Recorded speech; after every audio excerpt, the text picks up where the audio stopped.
Shalom. Bagaimana kabarnya hari ini? Luar biasa, karena kita punya Tuhan yang luar biasa. Sekalipun hujan, amin. Haleluya. Berarti saudara termasuk orang yang sungguh-sungguh mencintai Tuhan. Karena banyak orang Kristen yang jadi anak terang. Kalau terang ke gereja, kalau gelap tidak. Tapi ini benar-benar terang ini saudara ya. Ya, hari ini saya dikasih tema tentang bagaimana kita hidup mengenal isi hati Tuhan. Wow, ini tema yang cukup berat, mengenal isi hati Tuhan. Ya, saudara, tadi pagi saya sampaikan ya, ada 3 tipe jenis orang Kristen. Yang pertama adalah orang Kristen yang menentang Tuhan. Ada orang Kristen yang menentang Tuhan? Ada. Ya, di tempat ini ada? Haleluya, tidak ada yang mengaku. Orang Kristen yang menentang Tuhan loh, emang ada Bu? Ada saudara. Ya, kemarin saya dapat telepon dari seorang bapak. Dia bilang gini, Ibu, saya ini baru percaya Tuhan Yesus 10 bulan. Saya bersyukur saya juga menemukan khotbah-khotbah Ibu di YouTube. Tapi Bu, saya banyak tersandung sama orang Kristen. Saya banyak tersandung sama orang di gereja. Ya, dan kalau udah kayak gitu rasanya iman saya jadi lemah. Kenapa Ibu? Karena saya ini dulu dari garis keras, dia dari. Ya, saya bilang, ya jangan tersandung sama orang Kristen, karena memang tidak semua orang Kristen itu udah benar-benar dalam Tuhan. Saya bilang sama dia, saya juga dulu pernah ngomong begini sama pendeta, Pak, kalau melihat Bapak ya rasanya saya mau pindah lagi ke Muslim. Tapi untung saya lihat Tuhan Yesus. Kenapa ada orang berkata seperti itu?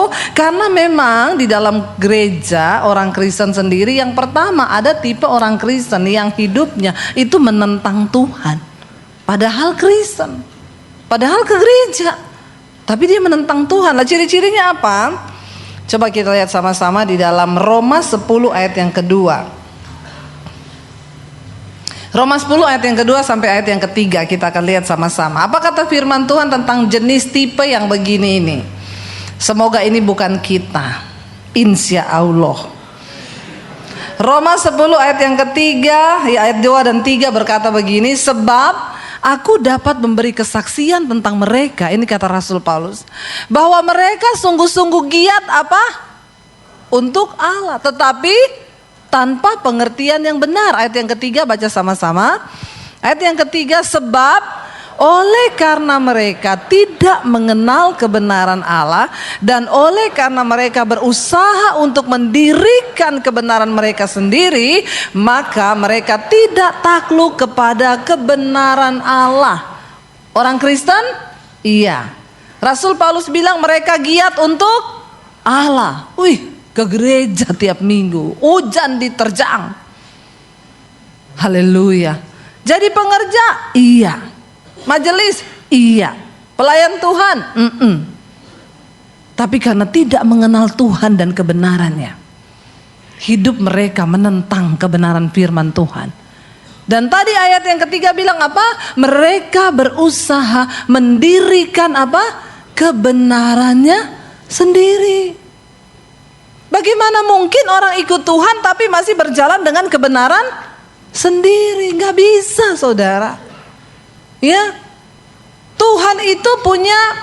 Saya beberapa tahun, apalagi tahun ini ya, bulan Januari kemarin diundang ke banyak gereja. Rata-rata ada yang bilang, Ibu, tema khotbah kami tahun ini adalah dimensi yang baru. Masuk ke dalam dimensi yang baru. Lalu nanti kalau WL-nya berkata tahun ini adalah tahun dimensi yang baru, amin, jemaatnya teriak yes. Saya bilang begini saudara, apa yang ada di benak saudara ketika Anda mendengar masuk dalam dimensi yang baru?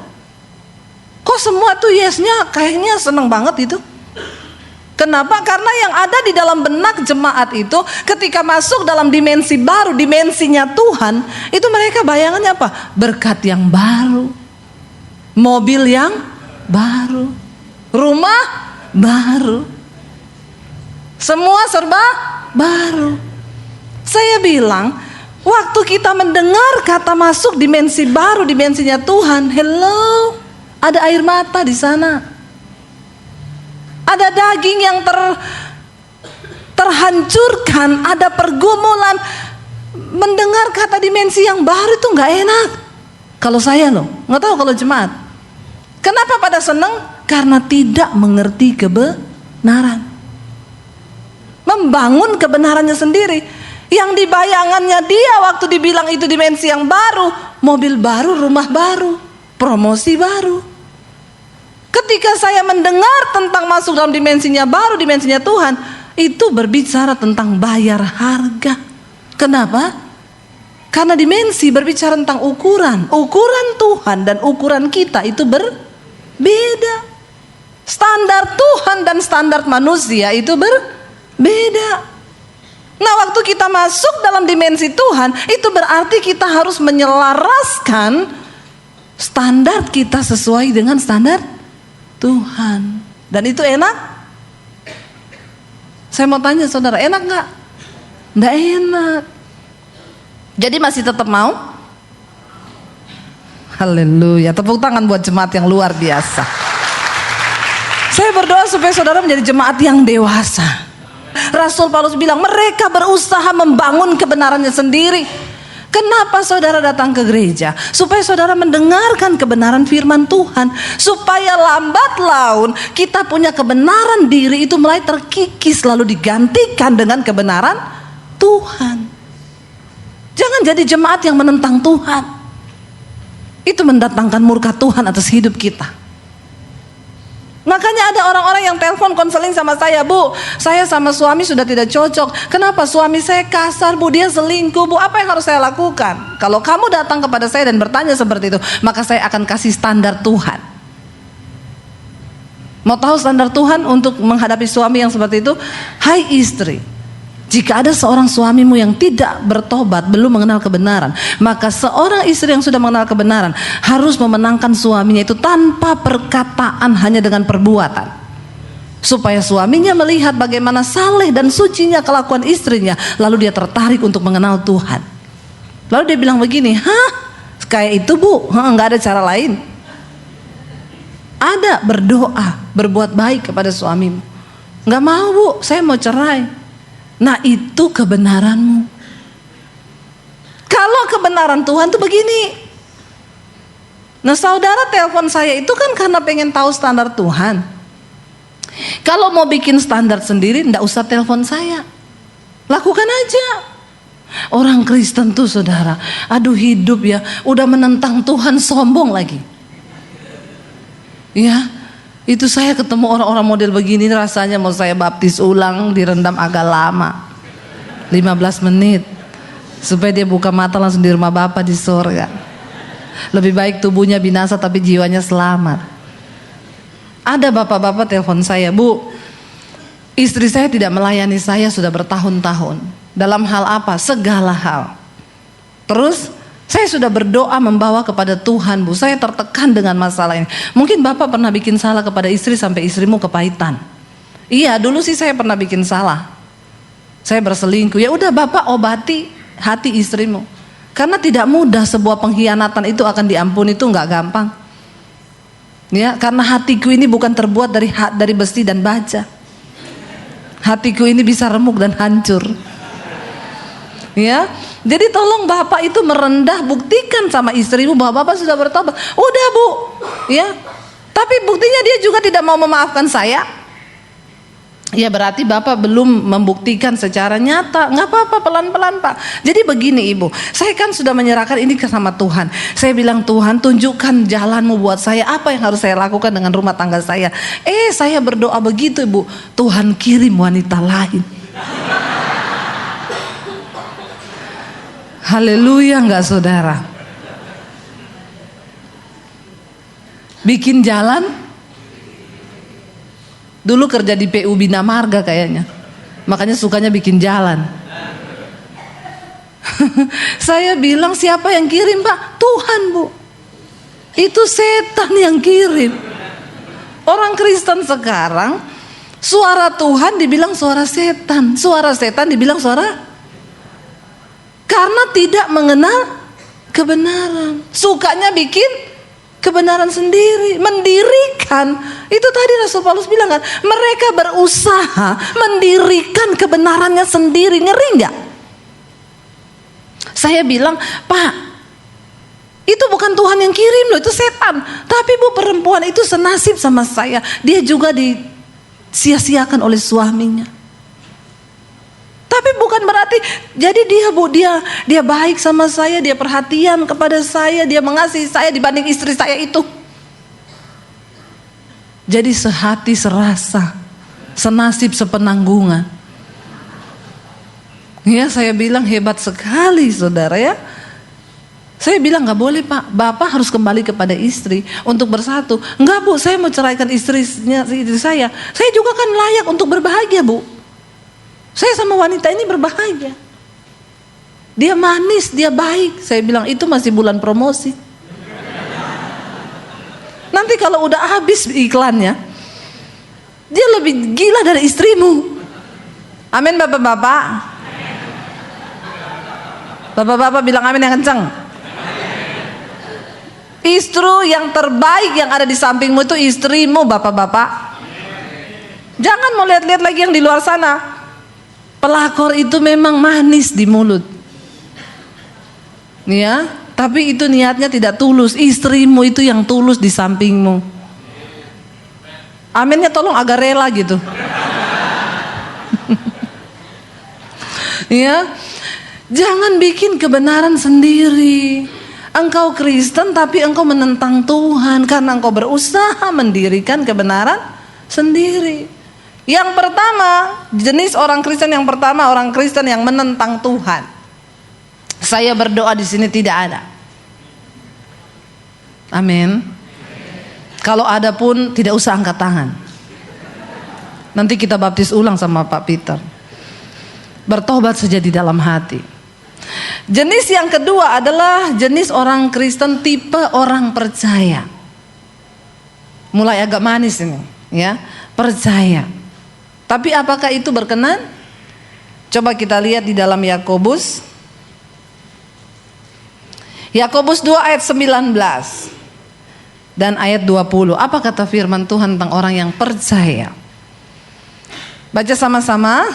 Engkau percaya bahwa hanya ada satu Allah saja, itu baik. Tetapi dan saudara percaya setan juga? Jadi kalau level imanmu cuma percaya berarti satu level sama? Amin apa amin? Ayat 20 bilang apa? Coba kita baca. Ayat 20, hai manusia yang bebal, maukah engkau mengakui sekarang bahwa iman tanpa perbuatan adalah iman yang kosong? Kristen percaya banyak. Waktu dengar janji Tuhan, langsung percaya dia. Apa-apa tuh percaya. Tapi kelakuan urusan belakangan, pokoknya percaya. Ayat ini cukup menemplak kita. Dikatakan engkau percaya hanya ada satu Allah, itu baik. Baik. Kita percaya Tuhan, hanya ada satu Tuhan, itu baik. Tetapi, ada tetapinya, setan-setan pun juga percaya akan itu dan mereka gemetar. Malah mungkin setan levelnya lebih tinggi dari kita. Kenapa setan percaya dan kita percaya dan tidak? Aduh Tuhan, ampuni Tuhan. Ya ini Kristen percaya loh. Biar kita buka-bukaan aja sekarang, belak-belakan aja. Supaya kita tahu level iman kita di mana. Jangan main-main lagi dengan iman kekristenan kita. Waktunya sudah begitu singkat. Orang Kristen tipe percaya itu, ya, ini kan banyak virus nih saudara. Ya, corona lagi merajalela.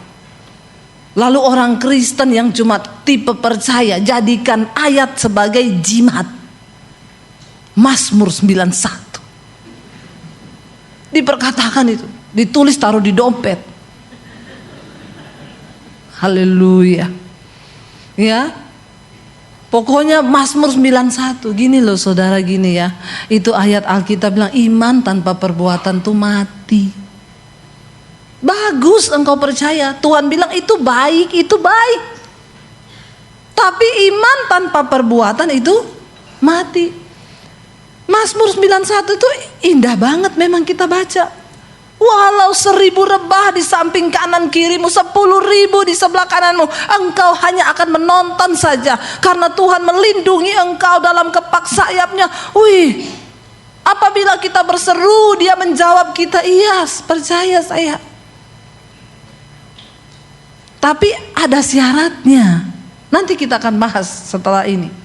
Saya cuma lagi bahas Kristen percaya ini. Kalau dengar firman cepet dia. Pendeta bilang, Anda pasti diberkati. Amin. Ya itu tadi, masuk dimensi baru. Amin. Yes. Percayanya kebablasan, non rem. Jadi nabrak kanan kiri, nggak ngerti. Itu baik, kata firman Tuhan. Tapi setan juga percaya. Jadi jangan mau satu level sama setan. Nah ini Kristen yang ketiga ini, nah kita mau mencapai di sini adalah Kristen yang mengenal Tuhan, mengenal hati Tuhan. Ya, di sana dikatakan, coba kita baca sama-sama Galatia 4 ayat yang ke-8. Saudara, tahu dan mengenal itu beda. Ada banyak orang Kristen tahu tentang Tuhan, tapi hanya sedikit yang mengenal Tuhan. Kalau tahu itu cuma tahu, tapi mengenal itu punya hubungan. Ya, coba kita lihat Galatia 4 ayat yang ke-8, baca sama-sama. 1, 2, 3. Dahulu ketika kamu tidak mengenal Allah, kamu memperhambakan diri kepada Allah-Allah yang pada hakikatnya bukan Allah. Ya. Lalu ayat yang ke-9 bilang apa? Tetapi sekarang setelah kamu mengenal Allah, atau lebih baik sesudah kamu dikenal Allah, bagaimanakah kamu berbalik lagi kepada roh-roh dunia yang lemah dan miskin dan mau mulai memperhambakan diri lagi kepadanya? Orang yang sudah mengenal Allah tidak lagi melakukan perbuatan-perbuatan mengikuti roh-roh dunia yang miskin itu. Masih hidup dalam kedagingan, masih hidup dalam hawa nafsu. Ayat tadi bilang, setelah kita mengenal Allah, atau lebih baik setelah Allah mengenal kita. Karena banyak orang ngaku-ngaku mengenal Tuhan, padahal tidak dikenal Tuhan. Mengerikan. Yesus berkata, nanti aku akan datang kembali. Orang-orang bilang, Tuhan aku melakukan mujizat demi namamu, aku sembuhkan orang, aku doakan orang mati bangkit demi namamu. Tuhan bilang, enya engkau, aku tidak mengenal engkau. Ada orang itu terlalu GR. Dia pikir dia dikenal Tuhan karena melakukan kegiatan-kegiatan rutinitas rohaninya tadi. Mereka giat untuk pekerjaan Allah. Yaitu yang dulu saya pernah tanya, ada sopir Grab. Dia bilang, ibu mau kemana? Mau ke gereja. Gerejanya jauh banget bu, saya pendeta, makanya saya diundang, jauh gerejanya. Oh, dia bilang, saya juga orang Kristen bu. Lah kamu nggak ke gereja? Lah kenapa ke gereja bu? Saya tuh ke gereja setahun sekali kalau Natal. Terus saya bilang, loh kamu nggak cari Tuhan? Jawabannya gini saudara, cari Tuhan. Tuhan kok dicari-cari, Tuhan itu di hati. Ini kayaknya berhikmat banget loh saudara. Saya dengar itu langsung kelepek-kelepek. Wih, mantap ini orang ya, keren loh. Ya, iya saudara, langsung dia skakmat saya.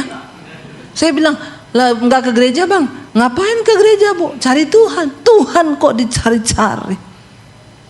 Tuhan itu di hati. Terus dia sambung, saya bu, walaupun mabuk, saya putar lagu rohani.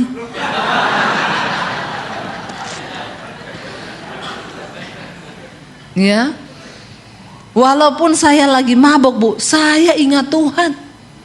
Saya bilang hebat abangnya ya. Saya curiga abang kalau mabok ingat Tuhan, kalau sadar tidak. Jadi mabok terus saja. Ngeri saudara, ngeri loh. Mabok aja ingat Tuhan dia. Lalu saya bilang gini, oh jadi abangnya yakin kalau Tuhan di hatinya abang? Iya dong.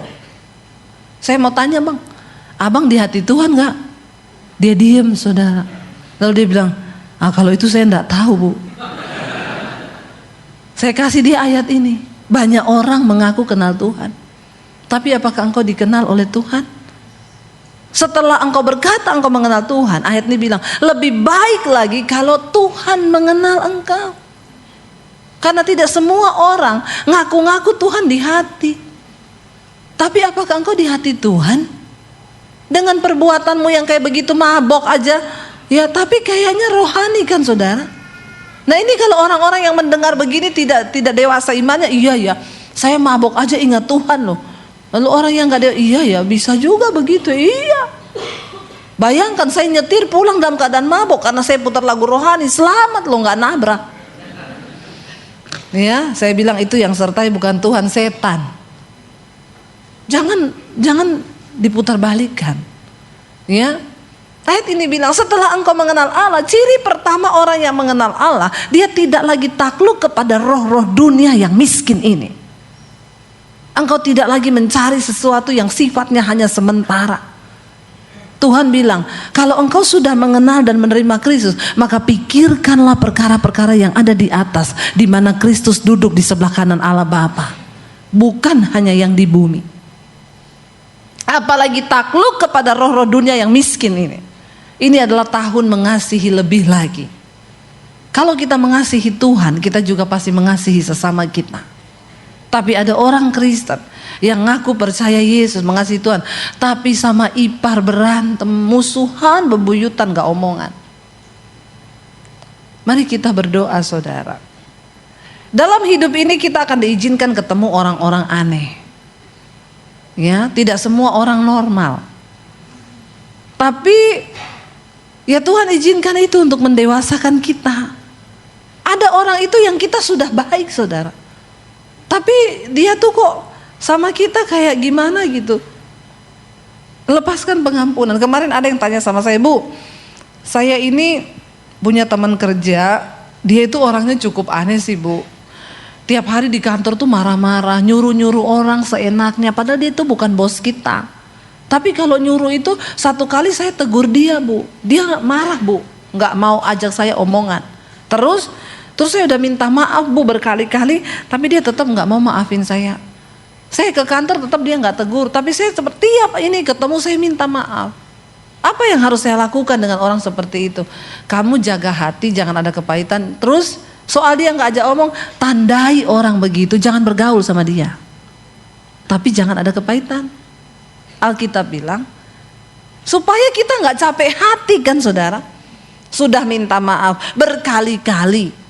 Apalagi saya bilang lah, kamu kok kehilangan damai sejahtera karena menghadapi orang yang seperti itu? Jangan. Kenapa saya bilang ngapain kamu kehilangan energi? Karena memang ada orang-orang yang seperti itu akan datang di sekeliling kita. Bagaimana kita bersikap dan berespon itu yang terpenting. Yang penting kita nggak marah, udah hati kita beres. Ya sudah, kalau dia nggak mau ya sudah, nggak usah dipaksa. Karena nggak semua orang waras kan saudara. Nah kalau kamu dia bilang saya tertekan Bu, berhari-hari saya tuh sedih. Ih ngapain? Akhirnya kamu kehilangan damai sejahtera. Ya sudah, tapi kamu jangan kepahitan. Kalau satu saat ajak aja ngomong di kantor, dia nggak ngomong ya sudah. Ini kenapa ya? Apa setan memang tidak suka? Tes 1 2 3 3 2 1, tes 1 2 3 3 2 1. Kata setan salahin saya lah, itu yang salah multimedia.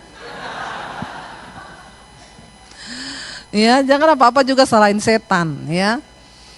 Saudara, ya inilah hidup kita ini akan berhadapan dengan orang-orang yang kayak begini. Kita kan enggak, satu kali saya lagi di bandara saudara, saya mau pelayanan ya. Ini mengecil lagi loh suaranya ya. Tes 1 2 3 3 2 1, tes dicoba. Ya, nah begitu Ki. Apa itu yang dikorek itu di situ? Tepuk tangan buat multimedianya. Haleluya. Saudara, satu kali saya di bandara mau pelayanan ke Batam. Ya, karena tiba-tiba di bandara tuh saya pusing ya, lalu saya mampir ada kafe di situ. Saya mampir di kafe, saya pesen roti saudara, ya sama kopi. Saya duduk di situ karena masnya bilang begini, rotinya ini ya Bu? Iya, berarti kan itu punya saya kan? Bayar dulu Bu, saya bayarlah ke kasir kan. Dia tanya mau dipanasin Bu? Iya panasin dulu aja karena saya mau langsung makan. Oh iya tunggu ya. Dia agak lama, saya berdiri di situ agak lama, saya duduk. Saya bilang Mas saya duduk di meja situ ya. Iya nanti kalau udah selesai saya panggil Bu. Saya duduk saudara, begitu saya duduk, saya sambil liatin roti itu kan. Lagi duduk ada bapak-bapak datang. Roti itu selesai ditaruh di atas meja, dia samber roti saya. Terus dia bawa ke mejanya, dia jalan begitu pergi duduk di meja. Jadi saya ini kan melihat. Karena saya sudah berharap mau cepat-cepat makan karena saya pusing kan. Terus saya nggak mau zouzon lah ya. Anak muda sekarang bilang jangan zouzon. Jangan berprasangka buruk. Jadi saya pikir oh dia udah pesen tadi kali rotinya sama, tapi dia duluan dia punya dibakar. Saya tunggu-tunggu nggak datang-datang. Jadi saya pergi, Mas roti saya tadi mana? Lah itu tadi loh, mana Bu hilang? Terus saya bilang di bawah bapaknya itu kali. Dia lihat meja bapaknya, oh iya. Lalu dia tanya, dia datang ke mejanya, Pak maaf ya tadi Bapak pesan roti ini udah dibayar? Bapaknya ngomong gini, enggak. Bapak nggak pesan? Enggak. Bapak belum bayar? Belum. Saya yang menyaksikan itu saudara di hati. Aneh enggak? Ya. Tapi dalam hati saya berkata, mungkin dia lapar. Ada loh orang-orang begitu itu ya. Kita akan jumpai orang yang seperti itu. Tapi ya itulah hidup. Kita kan nggak bisa memilih siapa yang kita mau ketemuin. Bahkan keluarga. Ada keluarga saudara. Waktu kita susah diomongin. Kita seneng diomongin. Sampai ada orang bikin statement begini, percayalah 95% orang di sekelilingmu itu diam-diam membencimu. Waduh, itu survei yang mengatakan. Kita susah diomongin, kita seneng diomongin. Terus mau gimana? Happy aja. Amin. Inilah hidup. Bagaimana kita bersikap? Saya bilang sama ibu itu, ya jangan terpengaruh, ibu tetap melayani, tetap ini, tapi ya udah nggak usah bergaul sedekat dulu lagi. Malah bersyukur sekarang ibu jadi tahu karakter dia yang asli. Saudara, ya bagaimana kita menjadi orang yang dikenal oleh Tuhan, ya. Saya berdoa supaya jemaat di tempat ini bukan menjadi jemaat yang menentang Tuhan, bukan hanya menjadi jemaat yang percaya, tapi sungguh-sungguh mengenal Tuhan sampai kedalaman hatinya. Saya dulu waktu diusir dari rumah, kan saya ada di tempat kos di Kota Palu. Di kos-kosan itu saya menggerakkan doa pagi, saya menggerakkan doa malam setiap hari. Ya karena saya nggak ngapa-ngapain, mereka anak kuliah yang mau aja, nggak dipaksa. Siapa yang mau doa, pokoknya kita jam 5 pagi sudah berdoa. Siapa yang mau doa malam, kita jam 7 malam ada doa. Lalu ada doa puasa.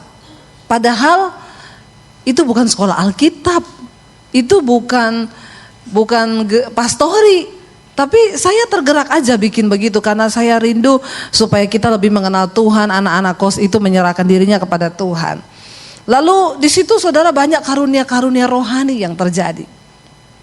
Kita bukan orang yang pintar-pintar, yang punya ilmu tentang Tuhan, enggak. Kita cuma anak-anak kos yang enggak punya apa-apa tapi punya hati untuk cari Tuhan.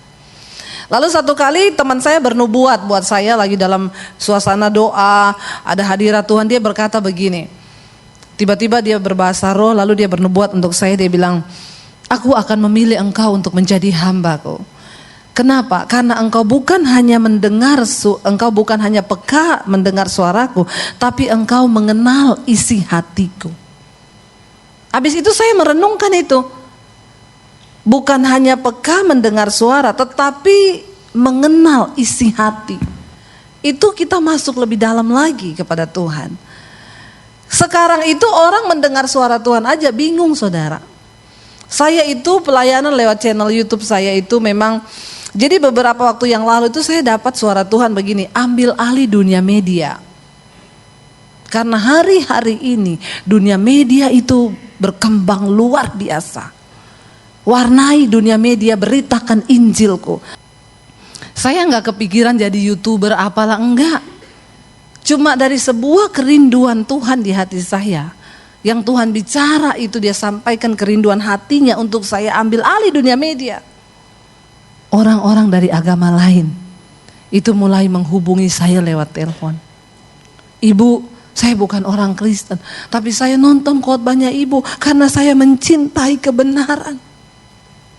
Ada orang datang dari luar negeri, saya mau dibaptis ibu-ibu. Saya datang sama suami saya mau dibaptis bu. Saya bilang, tapi mau dikeluarin surat, nggak usah pakai surat, saya cuma mau menggenapi kehendak Tuhan.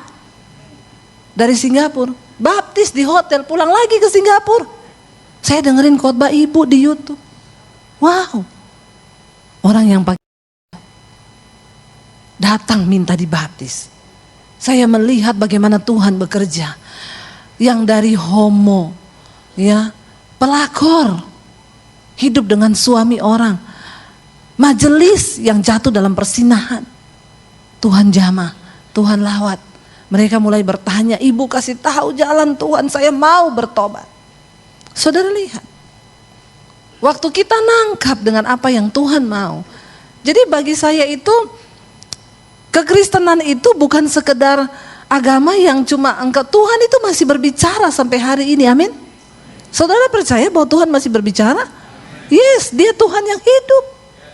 Dan dia pasti memberitahukan rencananya atas hidupmu. Kenapa? Rencana Tuhan atas hidup kita tidak bisa diwakili oleh siapapun. Dia sedang berurusan secara pribadi dengan hidupmu. Amin. Satu kali ada seorang bapak, dia komen di YouTube saya.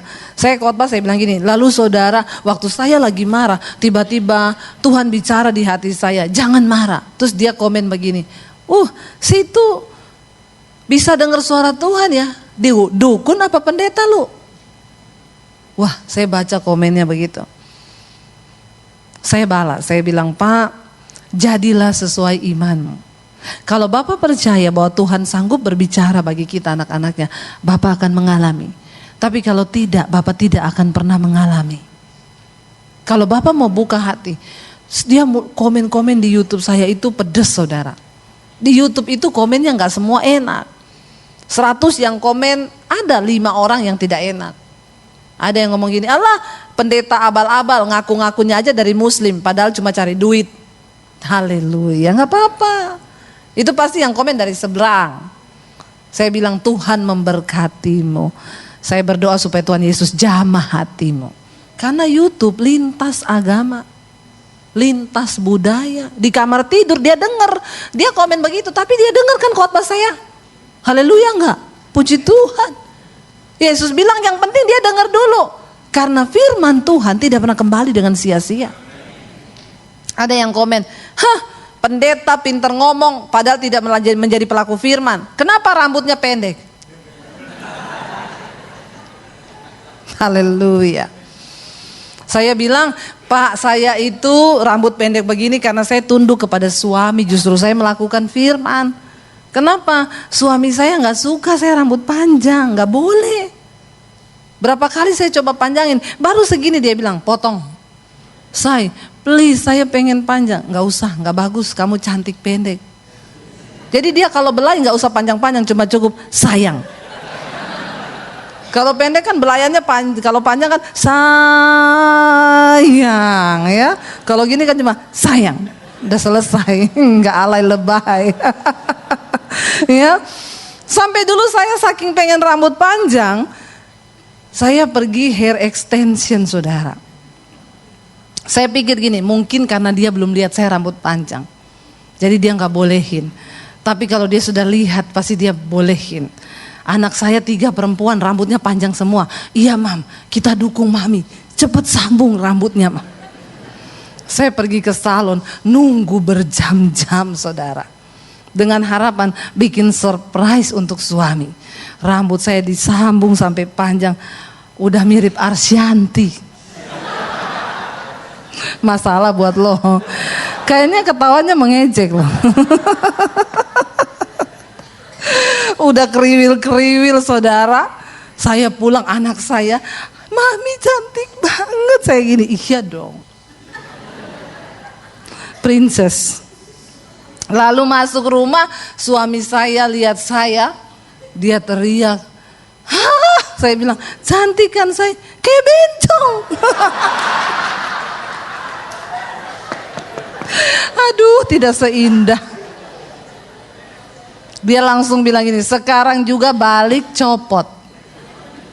Anak saya yang nangis, yang kecil, "Ih papi please deh, mami tuh cantik tahu rambutnya panjang." Saya bilang, "Iya say, aku udah seharian loh ini pasang ini, masa balik lagi di sana, please." Saya bilang, "Sebulan deh."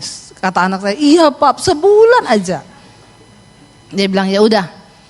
Malam-malam tidur saudara, dia mau peluk saya, tiba-tiba dia teriak. Ya, udah mau tidur mau peluk, "Wah," kata dia, "Kenapa say?" "Bener kayak peluk bencong, copot deh copot." Jadi terpaksa, tidak bisa 1 bulan, tidak bisa 1 minggu, cuma 1 hari. Besoknya saya copot. Ya, jadi jangan bilang saya tidak melakukan firman lah ya. Kayaknya juga Tuhan tidak melihat dari penampilan. Ada komen-komen yang begitu. Lalu Bapak itu saya bilang gini, "Pak, Bapak harus mengalami Tuhan supaya Bapak bisa mendengarkan suaranya." Satu kali dia inbox saya saudara, minta nomor HP. Tiba-tiba masuk di HP saya, "Bu, saya ini orang pintar." Saya bilang, "Sering minum tolak angin?" Orang pintar minum tolak angin. Ya. Dia bilang, "Enggak Bu, saya sekolah di Amerika, saya pernah sekolah di Australia, titel saya titel luar negeri semua. Belajar tentang Tuhan, saya ikut seminari, sekolah-sekolah kenabian, saya pengen mempelajari Tuhan. Tapi saya dengar khotbah ibu yang judulnya Hidup Menyatu dengan Tuhan." Di situ saya tertemplak Bu, ketika saya mendengar ibu bilang begini, banyak orang ingin mempelajari Tuhan, tetapi saya mau bilang, Tuhan itu gak bisa dipelajari, tapi harus dialami. Lalu dia bilang sama saya, "Bu, itu saya." Dan ketika saya berhasil mempelajari Tuhan, ilmu saya bertambah. Ternyata saya jadi arogan. Saya merasa saya yang paling benar dan semua orang salah. Tapi benar Bu yang ibu ngomong, satu kurangnya saya Bu, apa? Saya belum mengalami Tuhan. Saya bilang, sehebat apapun ilmu yang Bapak punya tentang Tuhan, kalau engkau belum mengalami Tuhan, gak bisa ngomong. Amin. Karena Tuhan tuh gak bisa dipelajari, tapi dialami. Lalu saya bilang sama dia, "Pak, saya bukan orang pintar Pak. Saya tidak punya cukup ilmu tentang Tuhan. Saya hanya seorang bodoh yang waktu itu mau mengakhiri hidup saya dengan cara bunuh diri. Lalu saya merendahkan diri dan berkata, Tuhan, siapa engkau sebelum saya mati bunuh diri? Saya pengen mengenal engkau ciptaan saya, yang pencipta saya." Dan ketika saya buka hati begitu, Tuhan tuh masuk dalam hidup saya. Saya mengenal dia, saya mengenal isi hatinya, dan itu yang mengubahkan hidup saya. Akhirnya dia bilang gini sama saya, "Bu, saya pengen banyak belajar dari ibu. Ibu mau gak jadi mentor saya?" Tadinya kalau ngomong, "Situ dukun." Saudara, ya, ketika engkau mengalami Tuhan, orang yang berhikmat adalah orang yang mengenal Tuhan. Bagaimana caranya? Mari kita buka Mazmur. Mazmur 25 ayat yang ke-14. Secara cepat saja karena waktunya tinggal sedikit. Mazmur 25 ayat 14 berkata begini, 1, 2, 3 kita baca. "Tuhan bergaul karib dengan orang yang takut akan dia, dan perjanjiannya diberitahukannya kepada mereka." Ini ayat wow banget. Siapa yang mau jadi sahabat karibnya Tuhan? Loh, Yesus berkata, "Aku tidak menyebut kamu lagi hamba."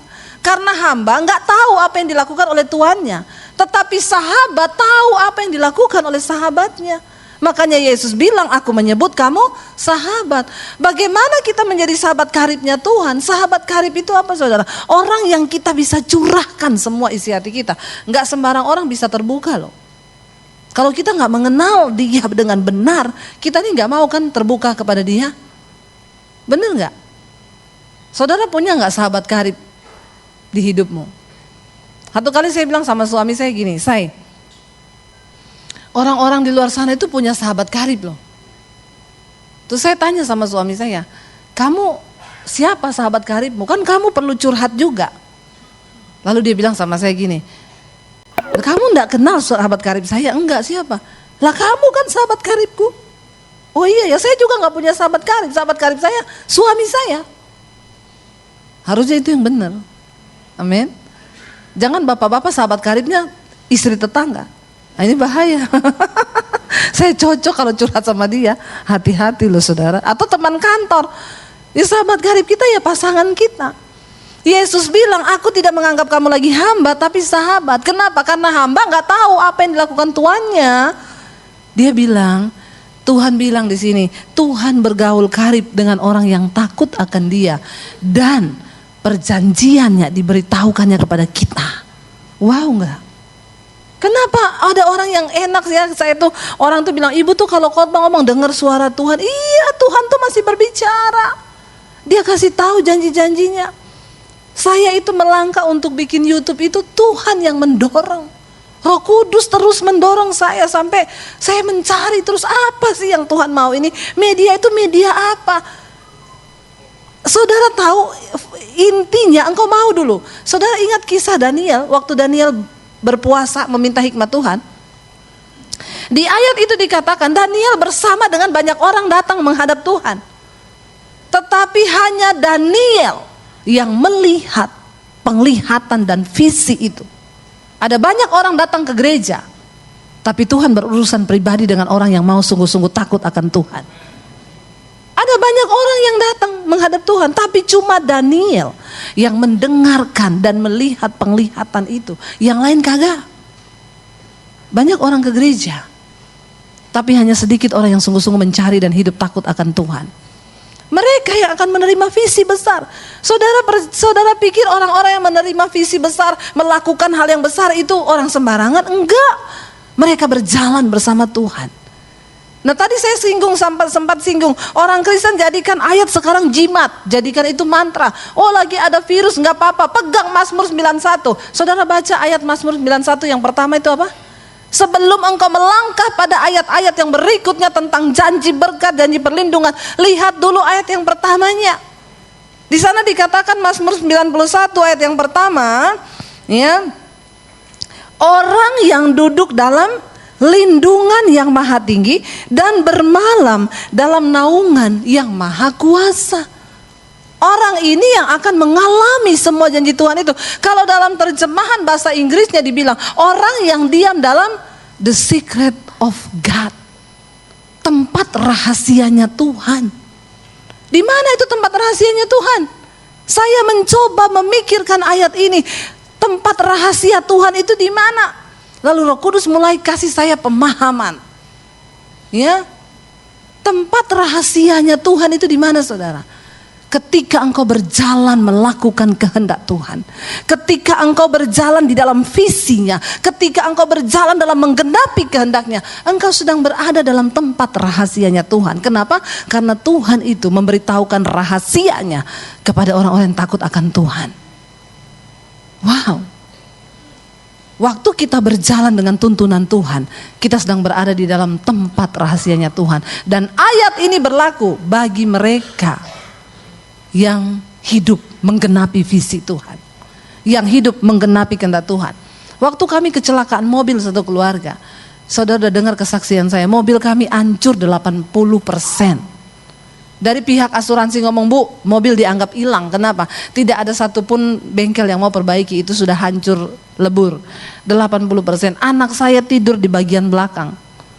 Itu mobil hancur dari belakang sampai ke tengah.